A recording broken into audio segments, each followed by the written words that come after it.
Okay, Coach, can you hear me okay? Hello, Coach, can you hear me okay? Yep. How are you? Good, good. Good afternoon, everybody. We're here with Boston Celtics head coach Joe Mazzulla, and thanks for taking a few minutes of time here today, Coach. And open up to any questions you may have. Please raise your hand and the hand function, and we'll start first, Coach, with John Corrales. Hey Joe, just curious about Robert Williams and what are you seeing from him that seems to have him playing less minutes and kind of feels like in a bit of a reduced role. I don't think it's anything with him. I think it's just our depth playing our wings more minutes. Trying to combat with our speed and our ball handling and our shooting. But I think we've changed where his sub pattern a little bit to where he was guarding Embiid, and I thought he had some great possessions on him, and we'll look to get to some more of that. Next question is from Bobby Manning. Hey Joe, first, what are your thoughts? The all NBA team's going to be announced tonight, and it looks like both Jason and Jaylen can make it. Kind of just what you've seen from all year in terms of conversations you've had about leadership and their growth on and off the court. And second, what you're expecting from both of them in this moment where you guys are facing elimination. Yeah, I mean, same thing with the rest of the guys. Because I know our team is selfless, and I know they want to win more than anything. Getting individual awards along the way is good, because I trust our team's togetherness, and those two guys want to win as a team more than anybody else, and we're grateful to have that. And so, I think that's a testament to our locker room, and what I expect is just what they've done their whole careers. It's an opportunity for us to trust each other, for us to stick together, and go out there and battle. Gary Washburn. Hey, Joe. What can you do to get Tatum off going earlier? He's been getting his share of open threes and he's missed them. And secondly, the drop coverage against Embiid where he's kind of allowed to shoot that 15-footer. Is that something that has to be adjusted? Because it seems like he's really comfortable with that shot.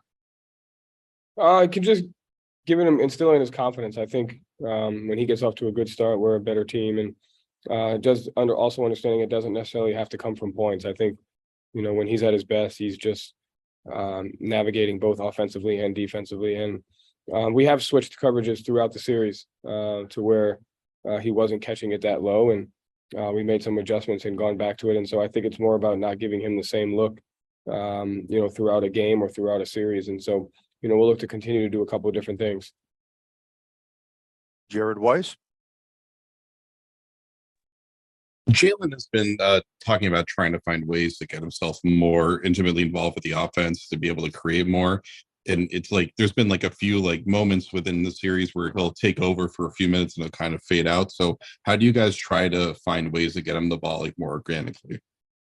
I mean, I thought we did a good job of that yesterday. I thought he did a good job on his early offense reads and creating cross matches and driving the ball. And I thought he got some good looks coming off screen. So when we play our system, just reads and screening, and he does a great job of navigating both of those. And he's just got to continue to be aggressive throughout the game. Go back to John Corrales. Joe, all season long, you guys have been really successful when you played at a faster pace. That pace has really ground down a little bit in this series. Marcus talked after the game about, hey, we should be running. What can you do to get these guys to get at that faster pace and force the cross matches and all the things that faster pace can do? I guess get stops. I think it starts with that. It starts with our defense, and in that stretch of game 4 when we were down 8, went up 6, we got some stops, got out in transition, and we got to make shots. Listen, we were 7 for 28 on open to wide open threes, and if we have to make those. And so if you go back to when we're playing at our best. That stretch of game 4 here on the road, we were down 8 to up 6. We hit 3 threes. And it was because of the cross matches. It was because we drove and kick and we knocked them down. And so you can't go multiple empty possessions on the offensive end because they're going to come down and they're going to shoot those, whether it's a long 2 or whether it's a nail ISO, they're going to get those. And, they do a good job of controlling their pace with their type of shot selection. And we got to try to do the same. Next question is from Chris Ryan. Hey, Joe, hope all is well with you. You mentioned after game one, the team was pissed off, angry, and wanted to, return to their form. Is that the sense you're getting about the mood of the guys going into this one? Where do you sense they're at? I would sense a little bit of that. I think it's more togetherness and just a clear understanding where we're at and what we need to do to get a win. Next question is from Duke's iPhone, and I'm assuming it's Duke Castiglione. Duke? Joe, what will your message to the team be tomorrow before the game? Play free, play together, play connected, play physical, and leave it all out there. Go back to Chris Ryan again. Chris? Joe, there's obviously a big disparity between the output of their role players, secondary scoring in game 5 as compared to yours. Was that just mismake, or did you notice something else there? Yeah, I mean, I think Harris and Maxey got going.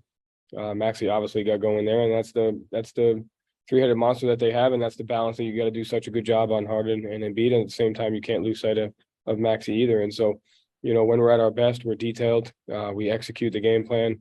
And, I think we had some solid overall possessions defensively, but too many empty possessions on the offensive end. And this team is very, very good in their half court offenses. If you have those empty possessions, they put a ton of pressure on your half court defense. Go back to Gary Washburn. Is it too late for motivational speeches or something different, or pounding the wall, or is that not you? Or when it's a must win, like win or go home, gone fishing, all the stuff that you're going to hear in terms of you guys lose a series, how do you change your motivational approach at all, or is it up to the players? I mean, it's up to all of us. Collaboration. I think it's more about finding what does it feel like and what is it when we play at our best. And whatever that is, we have 24 hours to get to that. And so I think it's more about focusing on that than it is going out of your way to do something that might be inauthentic to the environment. Thank you, Coach. We'll wrap it up right there. Good luck tomorrow night. Thanks for your time. Thank you.